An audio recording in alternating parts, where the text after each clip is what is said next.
Venimos una vez más a tu presencia, Señor, pidiéndote que ilumines nuestras mentes y corazones mientras disponemos a escuchar tu palabra.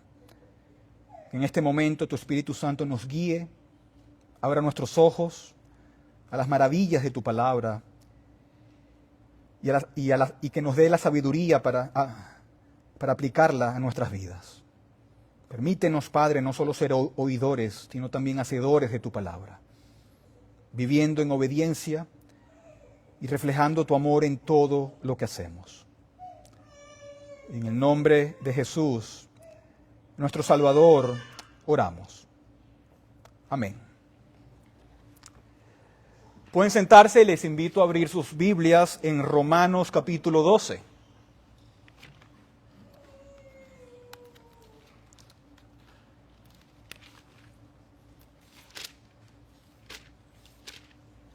Romanos 12, página 1163.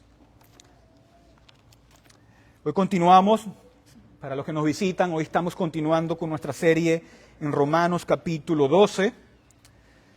¿Verdad? Ya hemos visto desde el versículo 1 al versículo 13 de Romanos capítulo 12. Hoy vamos a centrarnos en los versículos 14 al 16. Así que vamos a leerlos. Romanos 12, 14 al 16 dicen: bendigan a los que los persiguen, bendigan y no maldigan. Gócense con los que se gozan y lloren con los que lloran. Tengan el mismo sentir unos con otros. No sean altivos en su pensar, sino condescendiendo con los humildes. No sean sabios en su propia opinión. Amén.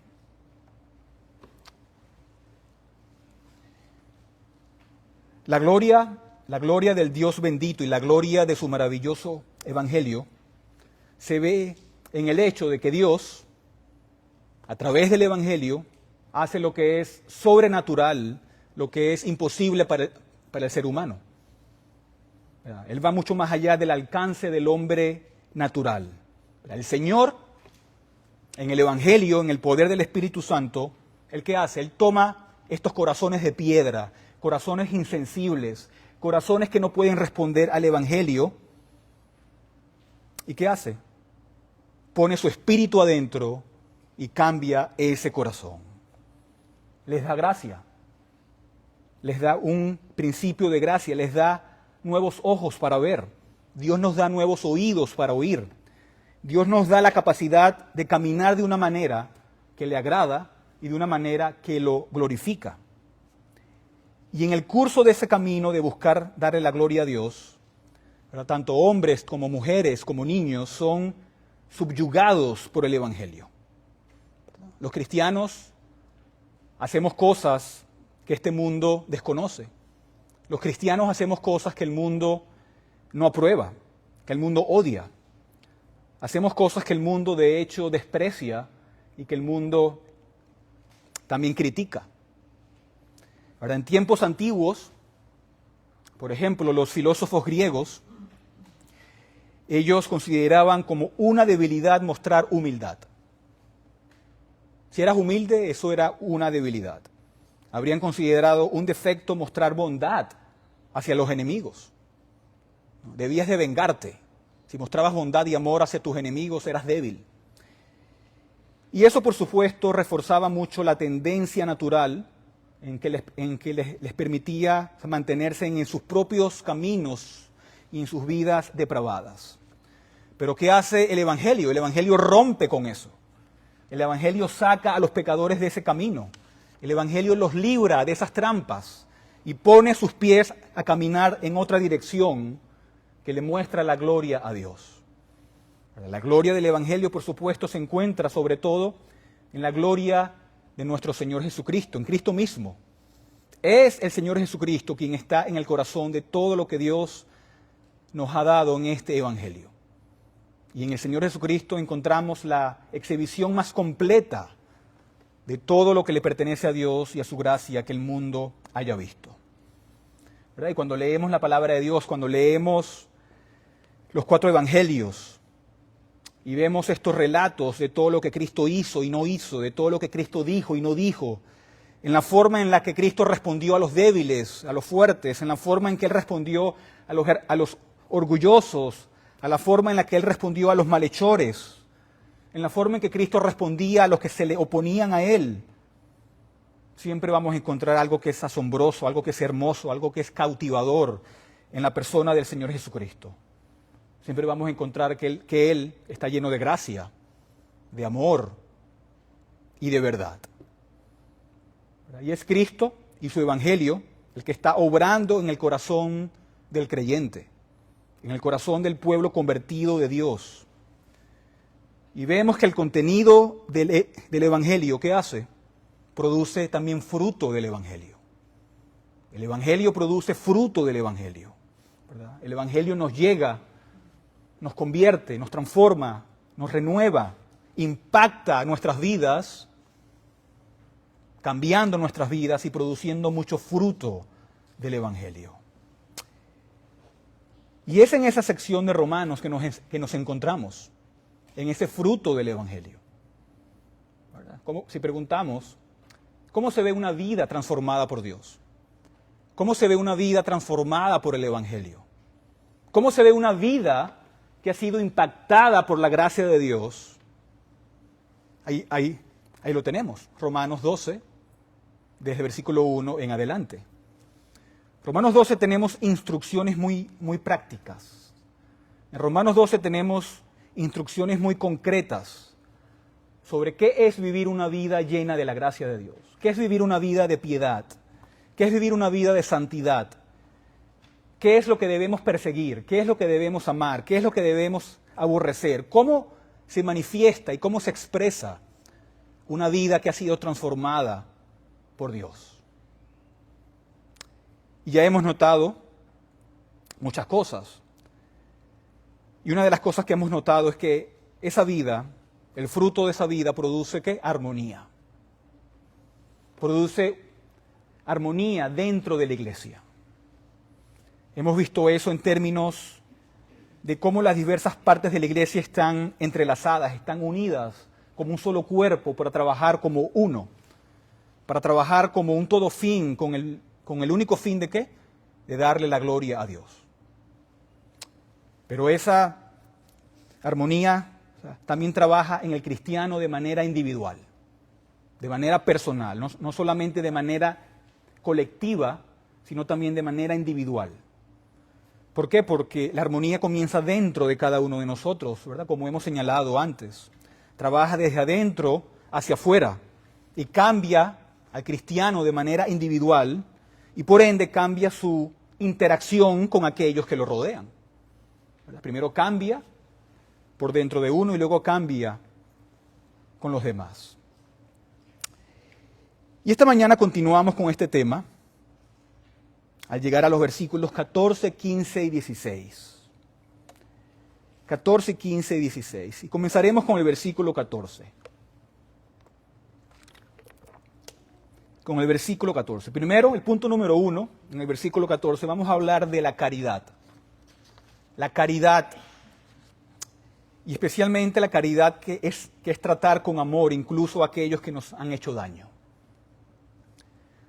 ¿Verdad? Jesús, nuestro Señor, nos enseñó a bendecir a los que nos persiguen, no maldecirlos. Y esto se basa en el mandato de amar a nuestro prójimo como a nosotros mismos. Eso incluye también a nuestros enemigos. Amor a los enemigos significa ¿qué? Responder con bondad. Significa no devolver mal por mal.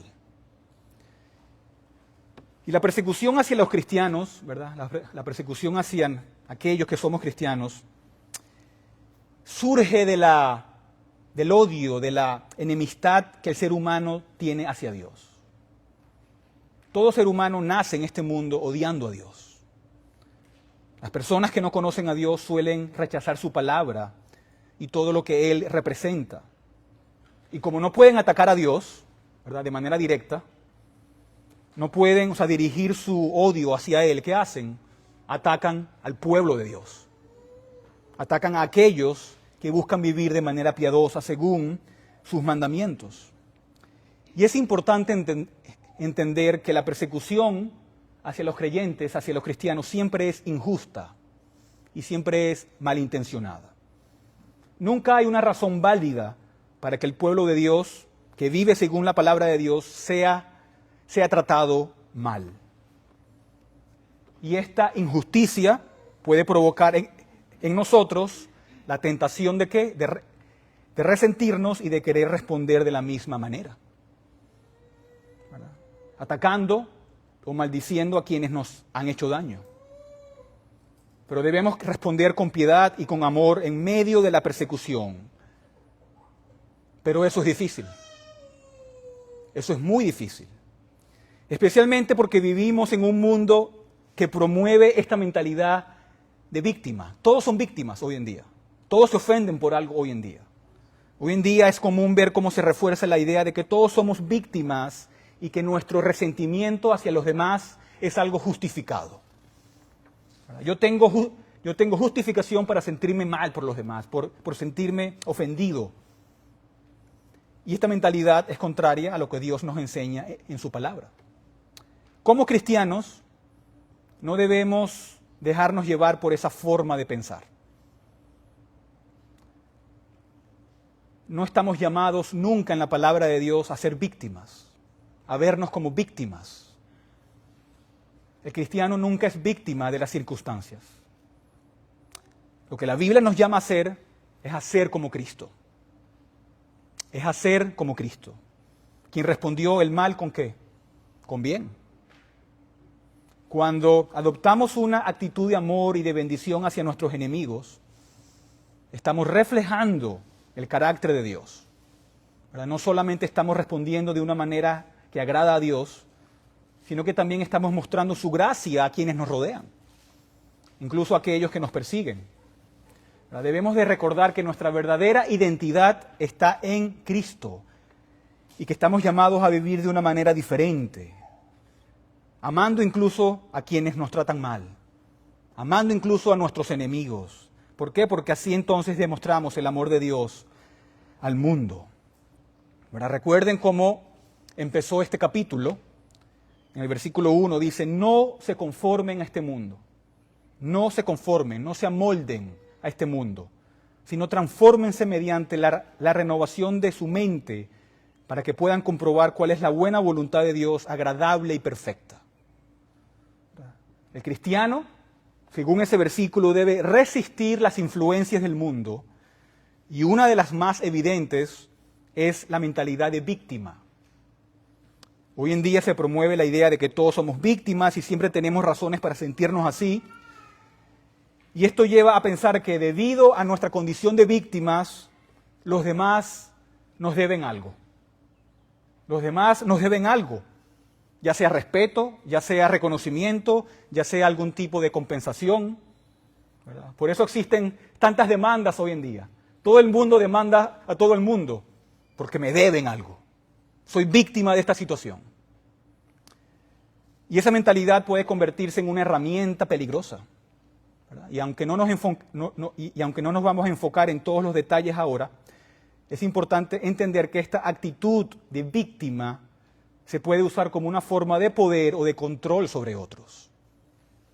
En lugar de buscar soluciones, en lugar de buscar perdón, la mentalidad de víctima puede alimentar el resentimiento y puede ser utilizada para manipular o atacar a los demás, ¿verdad? Pero como cristianos debemos estar alertas y no dejarnos llevar por esta forma de pensar. Nuestra identidad en Cristo nos llama a vivir con humildad, con perdón y con amor, no buscando lo que nosotros nos deben, no buscando lo que nosotros nos deben, sino lo que podemos dar a los demás, reflejando la gracia y la misericordia que hemos recibido de Dios.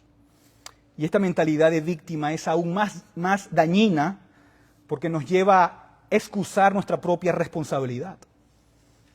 Esta mentalidad promueve una actitud de derecho. Mis derechos. Tengo derecho a una compensación, donde siempre La culpa es de otra persona y por lo tanto no asumimos nuestras propias acciones ni reconocemos nuestros errores. Nos acostumbramos a echar la culpa a los demás, la cual nos impide crecer y aprender de nuestras propias experiencias. Además, esta actitud nos convierte en personas que solamente quieren recibir en lugar de dar. Nos enfocamos en lo que creemos que merecemos y en lo que nosotros nos deben, en lugar de buscar cómo podemos servir y ayudar a los demás. Y esto nos pone en una posición de constante debilidad, porque siempre estamos esperando que otros nos llenen, en lugar de encontrar fortalecer en ser generosos y en dar. El cristiano, hermanos, está llamado a ser un dador, no a ser un tomador. El cristiano está más interesado en dar, no en recibir. Jesús nos enseñó que hay más bendición en dar que en recibir. Cuando adoptamos la mentalidad de víctima, nos alejamos entonces de esa verdad. ¿Y qué sucede? Nuestra vida espiritual se debilita, porque dejamos de ver el poder que hay en la responsabilidad, en la generosidad y en el servicio. En lugar de quedarnos atrapados en la debilidad, ¿verdad?, que trae la mentalidad de víctima, debemos buscar vivir con la fortaleza y el verdadero poder que proviene en seguir el ejemplo de nuestro Señor Jesucristo, que es asumiendo nuestras responsabilidades y buscar siempre ser de bendición para otros. El cristiano siempre enfrenta una lucha constante, una lucha interna. A menudo, cuando sentimos que hemos sido maltratados por otros, ¿verdad?, ya sea en nuestro trabajo, en nuestro vecindario, en nuestra familia, ¿verdad? Por ejemplo, ayer estaba en Bridge Ministries y estaba hablando con un hermano. Él es maestro de ciencia en un high school aquí en Laredo y tiene muchos problemas porque él enseña la ciencia según la palabra de Dios. Pero todos son ateos en la escuela y muchos hablan en contra de él. Los niños le hacen muchas preguntas de Dios y los maestros, sus colegas también, lo persiguen y lo acosan. Él es alguien perseguido. Y cuando estamos en esa situación, es fácil empezar a pensar entonces, bueno, he sufrido en manos de otras personas, soy una víctima, ¿verdad? Y esto se puede aplicar en muchos contextos. Esto se puede aplicar dentro de la familia, con hijos, padres, en el trabajo o en cualquier otra relación en la que nos encontremos. Esa sensación de haber sido maltratados, que puede llevarnos a justificar actitudes de resentimiento y a enfocarnos en el daño sufrido en lugar de buscar una respuesta piadosa. Y quiero ser claro en algo. Sin importar cuánto hayamos sufrido en manos de otros, sin importar cuánto sufrimos en manos de otros, como creyentes, eso no nos define. Eso no nos define. El mundo quiere convencernos de que nuestro dolor y que nuestros sufrimientos son nuestra identidad, que eso es lo que somos. Pero no. El Señor nos enseña que el Evangelio rompe esa forma de pensar mundana. El Evangelio destruye la idea de que nuestro dolor y nuestro sufrimiento nos define. Como cristianos, nuestra identidad no está en lo que hemos pasado, sino es estar en Cristo. Es estar unido al Señor Jesucristo. Nuestra identidad es la unión con Cristo. ¿Verdad? Por eso Pablo dice, ¿qué dice Pablo? No importa si somos hombres, mujeres, judíos, gentiles, esclavos, libres. No importa. Todos somos uno en ¿quién? En Cristo. Es Cristo quien nos define y quien da sentido a nuestras vidas, no nuestro sufrimiento, ni lo que otros hayan hecho en contra de nosotros. Y es así que el cristiano es entonces elevado por encima del pantano de todas estas aguas turbias. Y es por eso que el cristiano es capaz de ponerse de pie y decir, estoy en Cristo, soy de Cristo, tengo a Cristo, que es el Señor de la gloria, y por lo tanto tengo la esperanza de la gloria que viene con Él. Y hay todo tipo de ejemplos de esto en el Antiguo Testamento, ¿verdad? Me imagino que muchos están pensando en ¿quién? En José. José, un ejemplo notable y fácil. José podría haberse quejado y decir, soy la víctima máxima. No hay más víctima que yo. Mi padre no me cuidó como debería cuidarme. Mis hermanos no me protegieron, mi propia carne, sino que me vendieron. Fui tratado injustamente en la cárcel, me enviaron a la cárcel de manera injusta. Traté bien al copero, pero no se acordó de mí. Los voy a demandar a todos.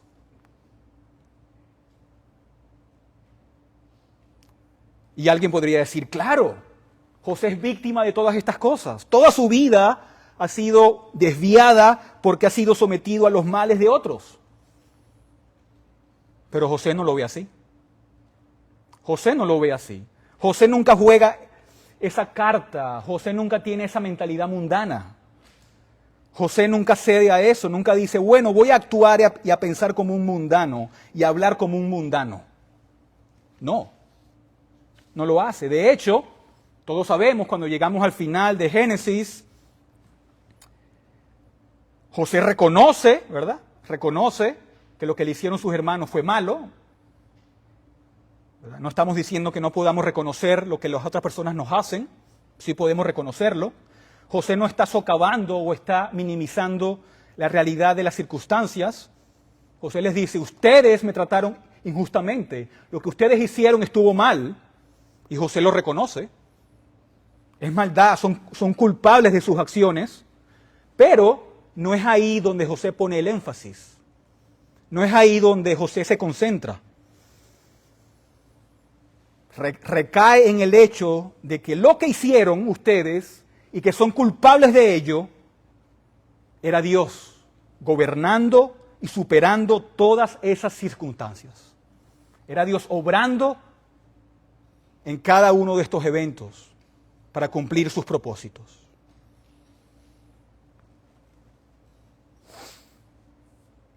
Para que yo terminara en esta posición de ser un libertador al pueblo de Israel.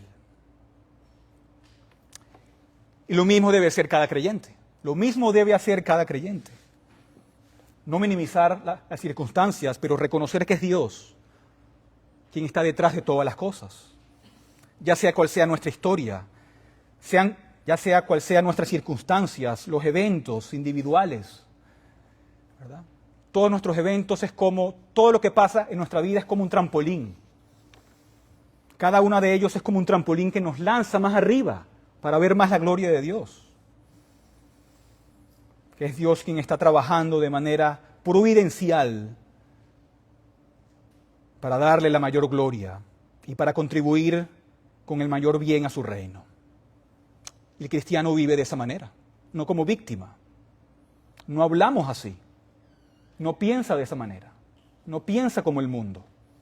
En lugar de ser víctima, el cristiano se ve como un vencedor en Cristo Jesús. El cristiano es uno que triunfa sobre estas cosas. ¿Verdad? En nuestro pasaje nos dice, bendigan a los que los persiguen. Bendigan y no ¿qué? Y no maldigan. ¿Verdad? Noten que no se nos pide simplemente aguantar con una cara seria. Bueno, soporto este sufrimiento. No solamente soportar, no solamente resistir, no solamente sobrevivir a la persecución, que son cosas importantes, pero no solamente se trata de resistir, sino de triunfar sobre la persecución, de reaccionar de manera piadosa. Triunfar aquí significa tener una actitud amable que bendice a quienes nos persiguen. Y si hay alguien que puede hacer eso, si hay alguien con la capacidad de bendecir a los que los persiguen, son los cristianos. ¿Por qué? Porque tienen el Espíritu Santo con ellos. Bendecir implica desear y pedir la bendición de Dios para esas personas. Buscar su bienestar, ¿verdad? No solamente de no hacerles daño, sino de hacerles el bien. No solamente de no vengarnos, sino de hacerles el bien, de amarles.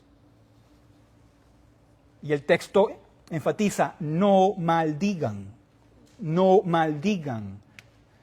Eso habla de no injuriar o no reaccionar de forma negativa hacia quienes nos han lastimado. A no tener ¿qué? Amargura. No tener amargura. Si hay algo que contamina el corazón del creyente es la amargura. Porque esa amargura cuando comienza en el corazón se expresa a través de ¿cómo? De nuestras palabras. Y al final solo nos destruye a nosotros mismos. Pero la enseñanza aquí es clara. En lugar de dejarnos llevar por la amargura y la venganza, debemos superar esos sentimientos con una disposición de ¿qué? De bendecir, incluso a nuestros enemigos. Es un llamado a vivir una vida transformada por el amor y la gracia de Dios, a reflejar el carácter de Dios, incluso en las situaciones más difíciles. Apartar la amargura de nuestras vidas, porque la amargura no solamente te destruye a ti, sino que también deshonra a Cristo y degrada el Evangelio. Un cristiano amargado es una contradicción de términos. Y además también le da más importancia a tus enemigos de la que realmente merecen. La amargura lleva a maldecir, a guardar rencor, a repasar constantemente en tu mente lo que se te ha hecho, a lamer tus heridas y a fortalecer una mentalidad de víctima. Y todo esto se puede resumir en una palabra, en esclavitud. Eres esclavo de aquello que te han hecho. Vivir con amargura te convierte en un esclavo del peor tipo, porque estás atrapado y consumido por un pecado autodestructivo que deshonra a Cristo. Estás enredado y atado en un ciclo negativo que solamente te trae más dolor y más dolor. Por eso el llamado aquí del apóstol, inspirado por Dios, dice, bendigan y no maldigan. En lugar de alimentar la amargura y el rencor, debemos buscar la liberación que viene de perdonar y desear el bien para aquellos que nos han hecho daño. Esto es lo que verdaderamente honra a Cristo y refleja el poder transformador del Evangelio. Por eso nuestros ojos deben ser elevados hacia Dios y al Evangelio. Ahora recuerden que en el capítulo 5 de este libro de Romanos, en el versículo 10 nos da un ejemplo muy claro de esto. ¿Qué dice Romanos 5:10? Porque si cuando éramos enemigos,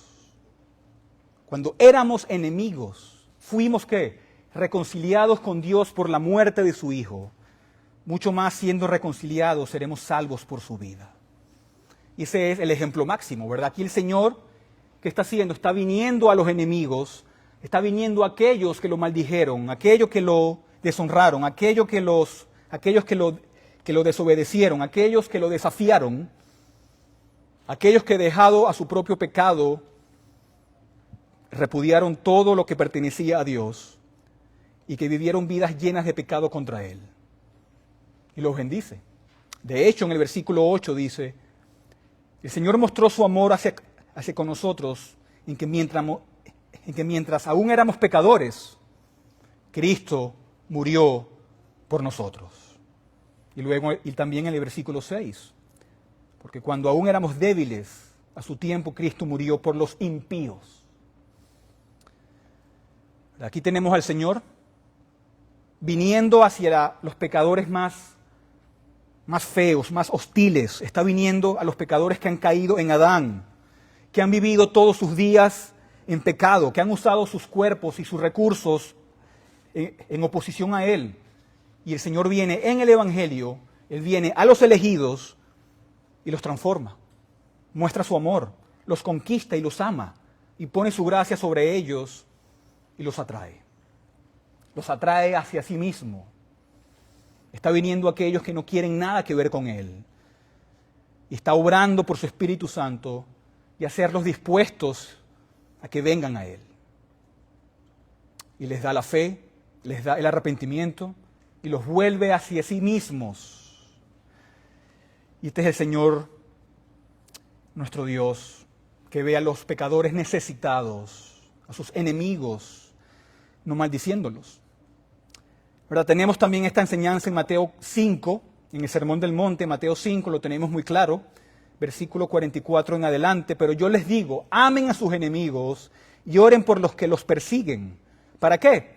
Para que ustedes sean hijos de su Padre que está en los cielos, porque el que hace salir su sol sobre malos y buenos, y llover sobre justos e injustos, porque si ustedes aman a los que los aman, ¿qué recompensa tienen? ¿No hacen también lo mismo los recaudadores de impuestos? Y si saludan solamente a sus hermanos, ¿qué hacen más que otros? ¿No hacen también lo mismo los gentiles? Por tanto, sean ustedes perfectos, como su Padre Celestial es perfecto. Y esta es la enseñanza de nuestro Señor Jesucristo. Y podemos ver cómo Él vivió esto mismo en su trato con aquellos que se oponían a Él. ¿Se acuerdan de su oración en la cruz? Padre, perdónalos porque no saben lo que hacen. Pero también lo vemos en sus seguidores, por ejemplo, con Esteban, cuando fue arrestado, cuando fue matado. Sin embargo, en medio de su martirio, él levanta su mirada al cielo y ruega al Señor para que perdone a aquellos que lo están matando. Y esto solamente es posible a través de la gracia de nuestro Señor Jesucristo. Esto solamente es posible con aquellos que tienen el poder de Dios en sus corazones. Esto solamente es posible con aquellos que están unidos al Señor Jesucristo, que pueden elevarse por encima del sufrimiento a través de la persecución y las injusticias que enfrentamos. Es solamente gracias a esta gracia que los cristianos pueden superar el rencor, pueden superar la amargura, y en lugar de maldecir pueden realmente bendecir y pedir bendiciones para los demás, incluso para aquellos que nos han hecho el mayor daño posible. Y esta capacidad de amar es un gran testimonio en este mundo, ¿o no? Cuando mostramos este amor, cuando la iglesia muestra este amor en el mundo, eso es un gran testimonio. La gente dirá, wow, mira cómo tratan a sus enemigos, mira cómo se tratan entre ellos, mira tal amor. Mira cómo Dios ha mostrado ese amor en ellos. Siendo amables y mostrando amor con los demás. En estos días estaba leyendo una historia del siglo XIX aquí en Estados Unidos, donde un esclavo negro le pidió a su amo que comprara a un anciano enfermo en un barco de esclavos. Y el amo, él acepta, él compra a este anciano y el esclavo negro se lo lleva a su cabaña, a su casa, y lo cuida y lo atiende hasta que muere. Y le preguntan, ¿por qué hiciste todo eso por él? ¿Por qué hiciste todo eso por ese anciano? Y él respondió, lo hago porque soy cristiano y quiero agradar a mi Salvador. Resulta que ese anciano había secuestrado a ese esclavo en África y lo vendió. Y cuidarlo fue su única oportunidad para devolver bien por mal. El mensaje es claro. Debemos bendecir a los que nos persiguen y no maldecirlos. Debemos reflejar el amor de Cristo con nuestras acciones. Punto número 2. Ya hablamos de la caridad, el amor hacia los enemigos. Hablemos ahora de la simpatía. De la simpatía.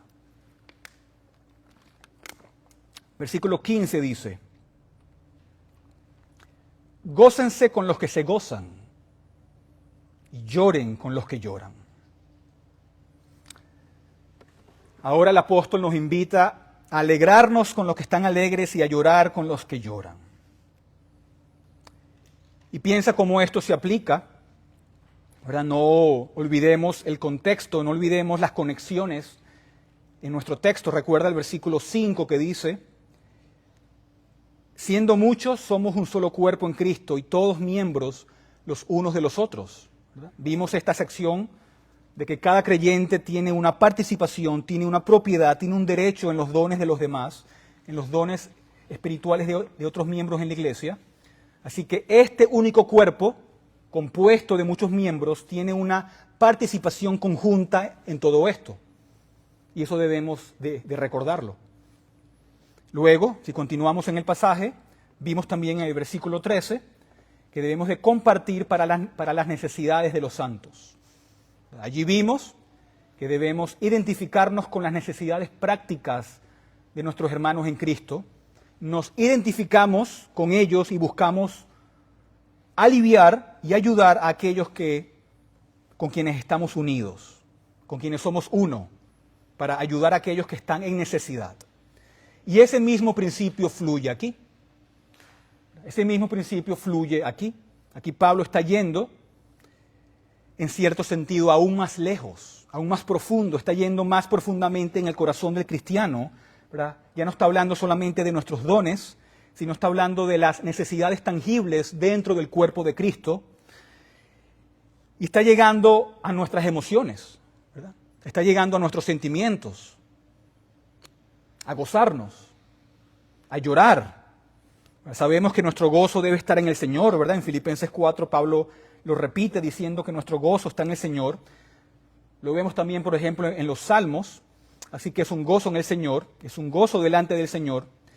Y eso es importante porque cuando dice, gócense con los que se gozan, lo que estamos haciendo en realidad es multiplicar la acción de gracias. Es multiplicar el gozo de los demás. Estamos multiplicando la alabanza, ¿verdad? Por ejemplo, hay alguien que por cualquier razón se está gozando, que por cualquier razón está alabando al Señor.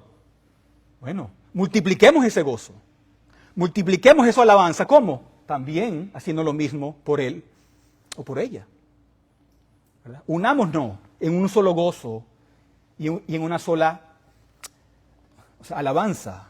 Y mientras más se unan a ese gozo, más el gozo será multiplicado. Estamos multiplicando la alabanza al Señor, ¿verdad? Y así como cuando Dios otorga bendiciones, y pueden ser bendiciones temporales como bendiciones espirituales, cuando Él otorga bendiciones a nuestros hermanos, no debemos dejar que ese gozo solamente sea con él o con ella. Debemos gozarnos en esas bendiciones como si fueran nuestras, porque son nuestras también. ¿Acaso no somos un solo cuerpo en Cristo? ¿Acaso no estamos unidos todos en Cristo? También son nuestros gozos. Debemos gozarnos con los que se gozan, como si hubiese sido nuestra propia bendición individual. Debemos amar a nuestro prójimo como nosotros mismos, y parte de amar a nuestros prójimos, ¿verdad? A nuestro prójimo es gozarnos también con él. ¿Qué hace una madre cuando su hijo se gradúa? No solamente se goza el hijo, ¿verdad? El gozo de la madre es aún mayor, se goza con su familia, ¿verdad? ¿Qué pasa cuando una familia sabe que su padre consiguió, ¿verdad?, un mejor trabajo o que le subieron el sueldo? Todos se gozan. ¿Por qué? Porque es una sola familia. Igualitos en la iglesia de Dios. Igual es en la iglesia de Dios. Somos una sola familia y todos debemos gozarnos también por los gozos de los demás, ¿verdad? Como si hubiesen sido nuestras propias bendiciones. Pero sabemos que existe una tentación muy grande aquí, ¿verdad? Porque el hombre natural no es fácil que se goce por las bendiciones de los demás. Existe la tentación de tener celos, existe la tentación de tener envidia hacia las bendiciones de los demás. Y eso, por supuesto, ¿qué es? Es orgullo y egoísmo puro. Porque solo estás pensando en ti mismo, solamente estás lleno de ti mismo y te importas solo tú, y eso es lo único que puedes ver. Entonces, cuando alguien recibe algo que tú no recibiste, te duele, sientes dolor por ello. Escuchas que un hermano no sé, recibió un aumento de sueldo, se compró una mejor casa, no sé, lo que sea, y tú no lo recibiste, la pregunta es, ¿qué está pasando de manera interna en tu propio corazón? ¿Cuál es la tentación dentro de tu mente? Porque sí hay una tentación de sentir lástima por nosotros mismos. Ay, ¿por qué no fui yo? ¿Por qué no me pasó a mí? Yo también necesito. ¿Y qué es eso? Lo que dijimos antes, soy una víctima. ¿Verdad? Soy una víctima. Yo lo necesito tanto como él o como ella. Pero ese es el mal camino del pecado. Estamos actuando de manera mundana, no como un cristiano en esas circunstancias. El creyente debe gozarse con aquellos que se gozan. No es solamente que tratamos de estar felices por el hecho de que están bendecidos, sino que experimentamos realmente ese gozo como si fuera mío. Exactamente como si fuera mío. Estamos alegres por ello. Y eso es algo hermoso. Eso es hermoso. Eso es maravilloso. ¿Por qué? Porque eso es de otro mundo. Eso no es de este mundo. El mundo no actúa de esa manera. El mundo actúa con celos, con envidia, con egoísmo, con orgullo. Pero el cristiano no. El cristiano no. Eso es algo sobrenatural. Eso no es algo que encuentres en ningún otro lugar, donde el cristiano en realidad recibe y disfruta del gozo y comparte en el gozo de su hermano o hermana, quien el Señor le ha otorgado bendición. De manera que estamos felices con ellos. Pero también tenemos el lado opuesto. No solamente es gozarnos, sino también llorar con los que lloran. Y eso es de lo que estamos hablando, ¿verdad? De simpatía, de sentir lo que los otros están sintiendo, hacerlo mío, conectarme con esa persona, identificarme con esa persona. Estamos hablando de entrar en la experiencia de nuestros hermanos. Esta es la verdadera simpatía, debemos llorar con los que lloran. Y nuevamente aquí la idea es de identificarnos con los que lloran, de aquellos que tienen dolor. Nosotros entramos también en ese dolor. Nosotros también hacemos de su dolor mi dolor. Hago de su pena mi pena. Hago de su aflicción mi propia aflicción. Yo también la experimento en mi corazón. Estamos entrando en ella. Tengo parte en ella. Se convierte en mi propio dolor. Se convierte en mi pena. ¿Por qué? Porque esa es la única forma que vamos a llorar. Esa es la única forma de que mi llanto será genuino. Las lágrimas son el fruto de haber entrado realmente en el dolor, en la pena y en la aflicción de otro. Y llorar con los que lloran tampoco es algo natural. No es algo natural. ¿Verdad? Igual, dentro de la familia, si lo hacemos, ¿verdad? Cuando tu hijo llora, cuando tiene un problema, tú lloras con él o con ella. Pero eso solo es posible a través del Evangelio. Porque ¿cuál es la tentación aquí? ¿Verdad? Para la mayoría de la gente. La tentación es que alguien más está llorando y bueno, puede que te sientas mal por él, ¿verdad? O por ella, pero hasta allí. Pero también puede que te sientas aliviado de que no seas tú el que está pasando por esa aflicción. Te sientes aliviado porque no eres tú el que está pasando por esas circunstancias. Y eso es un pecado. ¿Por qué? Porque eres orgulloso, te estás enfocando solo en ti mismo. ¿Verdad? O podrías pensar, bueno, lo que siembras cosechas. Y creer que la persona merece esa dificultad, viendo su sufrimiento como algo bueno y necesario para ellos. Pero eso que muestra, falta de compasión, falta de amor. Otra tentación es mantener distancia. ¿Verdad? No quieres estar cerca de las personas con problemas. Yo soy fuerte, yo puedo manejar estas cosas y usas tu independencia como excusa para no involucrarte con las demás personas. En ambos casos, el problema es que nos centramos en nosotros mismos y no en acompañar a quien está sufriendo. Orgullo. Pero el Señor dice no. El Señor dice que no. Que no para el pueblo del Señor. que no para la iglesia. Debemos entrar en el dolor de otros y tomar como nuestros sus pesares, tomar como nuestros sus penas y llorar con ellos, identificarnos con ellos. ¿Verdad? En el contexto de la pérdida, alguien está en una circunstancia de pérdida, ¿verdad? Y muchas veces lo que necesitan no es tu consejo. ¿Verdad? A veces sí, y a veces no. Hay que ser sabio para saber la diferencia cuando alguien necesita un consejo y cuando no. Pero en la mayoría de los casos no es un consejo lo que la gente necesita. En la mayoría de los casos, lo que la gente necesita es alguien con quien compartir su dolor. Es alguien con quien compartir su dolor. Y eso es mucho más significativo.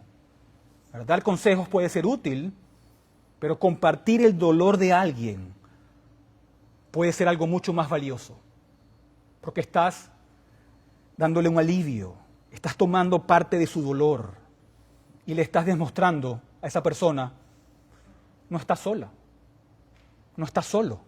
Yo estoy contigo. Yo te voy a acompañar. Y eso es muy, muy, muy valioso, ¿verdad? Cuando alguien sufre y otra persona entra en su dolor, ese sufrimiento se comparte y se aligera. ¿Verdad? Como creyentes, somos un solo cuerpo con muchos miembros. Estamos conectados, estamos entrelazados. Y cuando llevamos el dolor solos, se añade una carga extra. Pero cuando otros hermanos con amor genuino dicen, voy a acompañarte en este dolor, voy a compartir de tus pérdidas y de tus penas, es como decirle, no estás solo, estoy contigo. Y voy a estar contigo todo lo que sea necesario. Y eso se expresa de muchas maneras, ¿verdad? Por ejemplo, alguien atraviesa una gran crisis, como la pérdida de un ser querido, y pueden pasar semanas o meses, y los demás de la iglesia siguen con sus vidas, pero esa persona sigue lidiando con su dolor, sigue lidiando con su pena. Y aunque encuentra consuelo en Dios y experimentan crecimiento espiritual, no avanzan al mismo ritmo que los demás, porque su dolor los detiene de alguna manera. Y notar eso es importante. Y seguir con ellos, enviarles una carta, enviarles un texto, ¿verdad? Invitarles a comer y decirles, no te he olvidado. Continúo compartiendo tu pena, estoy orando por ti y te acompaño en tu sufrimiento. ¿Verdad? Esos gestos simples muestran verdadera empatía y apoyo continuo. Pero la pregunta es, ¿cómo sucede eso? ¿Cómo es que nos vamos a identificar, ya sea con gozos o con los sufrimientos de los demás? Porque tú puedes decir a lo mejor, bueno, es que hay algunas personas que son muy buenas en eso. Yo no soy buena en eso. Y es verdad, todos tenemos nuestras fortalezas y nuestras debilidades. Algunas personas son muy buenas en esto y otras no lo son. Y muchas personas están en el medio. ¿Pero qué hacemos con eso? Y la realidad es que si eres creyente, este es uno de los frutos del Evangelio. Y creo que la respuesta realmente se encuentra en lo que ya hemos visto en este capítulo. La respuesta y la clave es la relación. La relación. Estamos conectados, estamos unidos. Tiene que haber una relación genuina, de manera que la unión con el pueblo del Señor, siendo un solo cuerpo, no sea solamente de papel, no sea solamente dentro del directorio de la iglesia. Tiene que ser una realidad. Tenemos que cultivar nuestras relaciones. Debemos de cultivar nuestros vínculos y nuestros lazos con nuestros hermanos y hermanas en Cristo. ¿Verdad? Compartir con ellos. ¿Por qué? Porque cuando hay una relación, cuando existe una relación, cuando existe una cercanía, cuando existe un lazo, entonces ya hay una base para identificarse con esa persona, con sus gozos y con sus sufrimientos. Ya te puedes identificar con ellos, ¿verdad? ¿Por qué te identificas con los sufrimientos y gozos de tu familia, ¿verdad? En tu hogar? Porque los conoces, porque estás con ellos todo el día. Lo mismo debe ser dentro de la iglesia. Y eso requiere esfuerzo y eso requiere intención. Debemos buscarlo, invitar a los hermanos, comer con los hermanos, venir con los hermanos, conocer a los hermanos, hablar con los hermanos. ¿Verdad? Porque si no, no va a haber ningún tipo de relación, no va a haber vínculos, no va a haber cercanía unos con los otros. Y cuando existe esa cercanía, cuando existe esa relación, y cuando llega un gozo y cuando llega un sufrimiento, ni siquiera tienes que intentarlo. Impacta en tu vida de manera natural. Su sufrimiento se hace tu sufrimiento y su gozo se hace tu gozo de manera natural. ¿Por qué? Porque ya existe una conexión con ese hermano. Ya existe una relación con esa persona.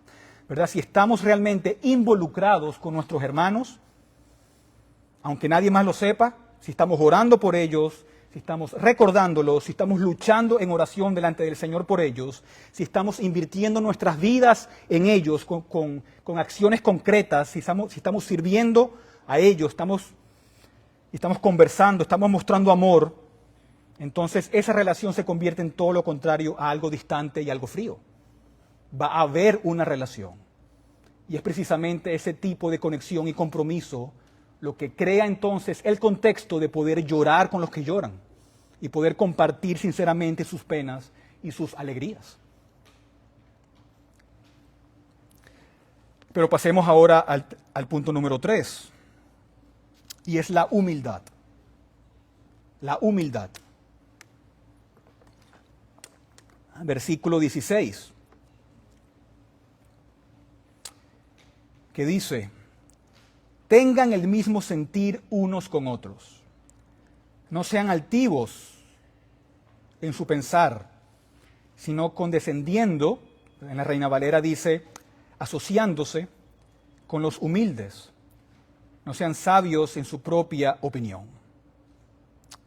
Aquí ahora el apóstol nos llama a tener humildad. Él dice, tengan un mismo sentir unos con otros. Es decir, unidad de mente, unidad de espíritu. Y esto se repite tantas veces a lo largo del Nuevo Testamento que casi no hace falta decirlo. Pablo habla de esto en todas sus epístolas, todas. Cuando nos dice, sean de un mismo sentir, tengan la misma mente, el mismo corazón, el mismo espíritu. ¿Por qué? Porque sin eso no va a haber armonía. Sin eso no va a haber conexiones, sin eso no va a haber relaciones como hemos estado hablando. No hay armonía sin humildad. ¿Verdad? Como mencionamos en algunos sermones anteriores, cuando Pablo dice en muchas de sus cartas, expulsen al hombre que contiende, expulsa al hombre necio, expulsa al hombre orgulloso, al burlador. ¿Y qué va a pasar? Va a cesar la contienda. Porque donde hay orgullo, hay fricción. Donde hay orgullo, la gente será espinosa, será irritante, será egoísta y buscará promoverse a sí misma. Donde hay orgullo, hay cisma, hay división, hay contienda, hay inquietud. ¿Verdad? Solamente tenemos que ver en nuestros propios hogares.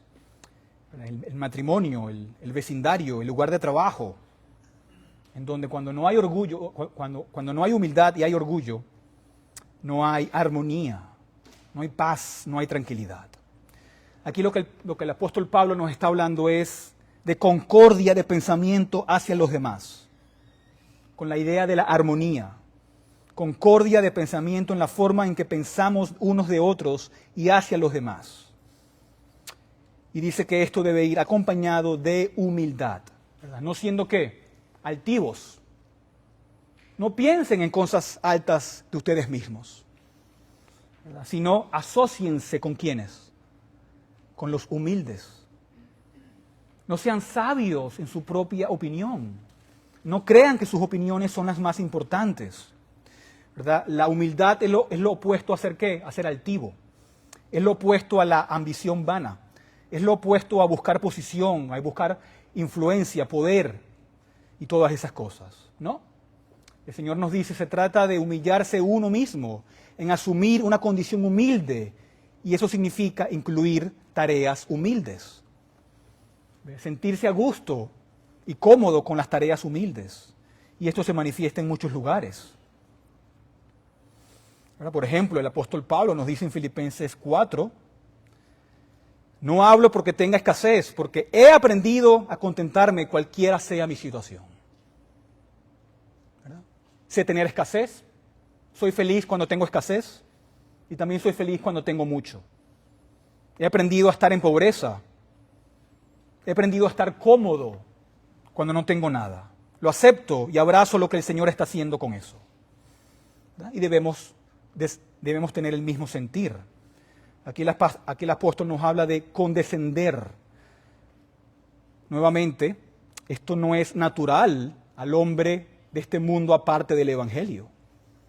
¿Verdad? Hoy en día existe mucho la popularidad, los influencers en social media. Todos quieren ser influencers, todos quieren ser personas populares. ¿Verdad? Y hay algunas personas que por alguna razón terminan siendo consideradas más populares que otras. A lo mejor tienen un carisma más atractivo, tienen una personalidad más atractiva y todos quieren estar con ellos. Hoy en día todos quieren estar con los famosos, todos quieren asociarse con ellos, todos quieren estar en el círculo de los famosos, quieren un autógrafo de los famosos, quieren algo que los conecten con ellos.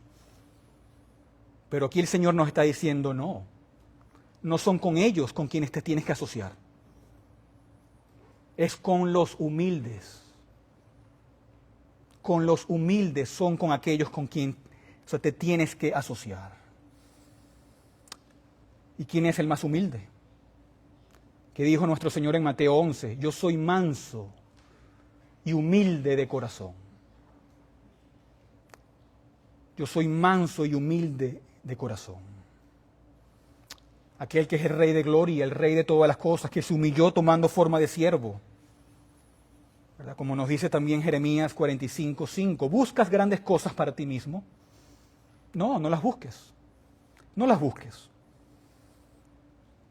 Y el apóstol Pablo nos dice otra vez, no sean sabios en su propia opinión. ¿Verdad? Eso viene del libro de Proverbios, en Proverbios capítulo 3, y en otros lugares también en Proverbios.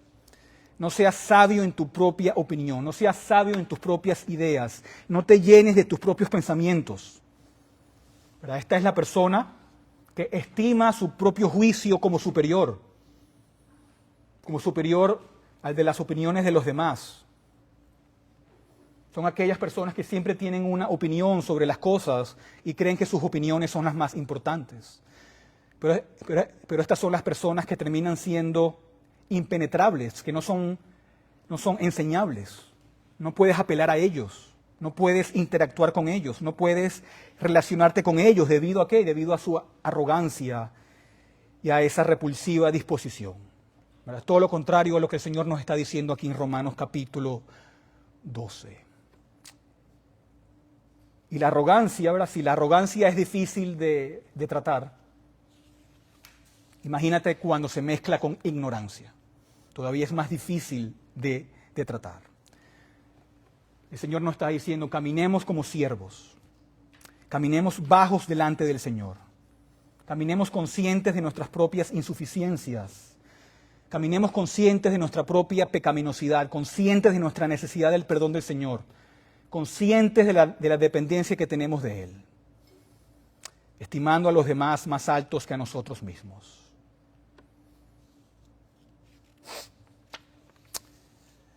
Y entonces, esta mañana, o esta tarde ya, el Señor está viniendo a nosotros, ¿verdad? Es el Señor viniendo a nosotros a través de las páginas de la Sagrada Escritura, en Romanos capítulo 12. Y Él está llegando al meollo del asunto, nos está confrontando en algunas áreas difíciles, áreas que tocan a cada uno de nosotros. Nadie sale ileso de estos textos, nadie. Todos somos culpables en estos textos. Todos podemos sentir la flecha en nuestros propios corazones delante del Señor. Pero esto es lo que el Señor está haciendo. Por un lado, Él está viniendo hoy a ti, si no eres creyente, si no eres cristiano, Y el Señor hoy aquí te está diciendo, todo lo que estoy describiendo está mucho más allá de tu alcance. Si eres un incrédulo, es imposible que vivas de esta manera. Imposible. Este es un territorio desconocido para el incrédulo. Y todo el que se comporta contrario a esto, hay que tener dudas de que en verdad sea un creyente. Porque esto es locura para el mundo. Esto es tontería para el mundo. Esto expone nuestra bancarrota espiritual. Expone nuestra falta de recursos, de que no tenemos recursos ni la capacidad de hacer nada de esto de una manera que sea agradable al Señor y que sea natural. Esto muestra nuestra propia necesidad desesperada del Evangelio. Y para el creyente también eso es lo mismo. Estamos volviendo a los fundamentos de la verdad del Evangelio y al impacto que tienen en la aplicación práctica y concreta de nuestras vidas. Una persona que diga, yo creo en la justificación por la fe, yo creo en la Trinidad, yo creo en toda la confesión de Westminster, y luego continúa y vive su vida como un mundano, pareciendo un mundano, hablando como un mundano, actuando como un mundano, no es un creyente. No es un creyente. ¿A quién estás engañando? A nadie más sino a ti mismo. Porque sin fruto no hay evangelio. Por eso cada día debemos examinar nuestras vidas, examinar nuestro corazón, examinar nuestras acciones, nuestras palabras, nuestros pensamientos y pedir la gracia de Dios. El cristiano debe desear vivir de esta manera, dándole la gloria a Dios. Y esto es lo que el Señor hace con su pueblo. Y esto es lo que el Señor nos llama a hacer. Amén. Oremos.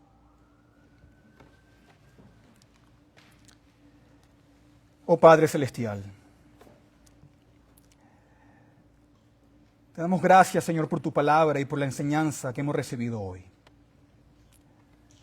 Ayúdanos, Padre, a comprender el mensaje que hoy nos has dado de bendecir a aquellos que nos persiguen y a vivir con un espíritu de humildad y unidad. Fortalece, Señor, nuestro corazón para que podamos alegrarnos con los que se gozan y llorar con los que lloran. Ayúdanos a bendecir a nuestros enemigos. Ayúdanos a demostrar el amor de Cristo en cada interacción. Pedimos, Señor, que transformes nuestros corazones para reflejar tu gracia. Y que, Señor, en medio de la prueba podamos siempre responder con amor y con bondad. Quita de nosotros, Padre, toda amargura y toda división. Nuestras vidas, Señor, sean un testimonio vivo y que tengamos fruto del Evangelio, fruto de tu gracia, fruto de la justificación que has obrado en nuestras vidas. Ayúdanos a llevar tu paz, tu luz y tu verdad a todos los que encontremos. Y ayúdanos a que estas realidades que hemos visto el día de hoy, a que estos versículos no solamente los leamos con nuestros labios, sino que otros puedan leerlos con nuestras acciones y nuestros hechos. Y te lo pedimos en el nombre de Jesús. Amén.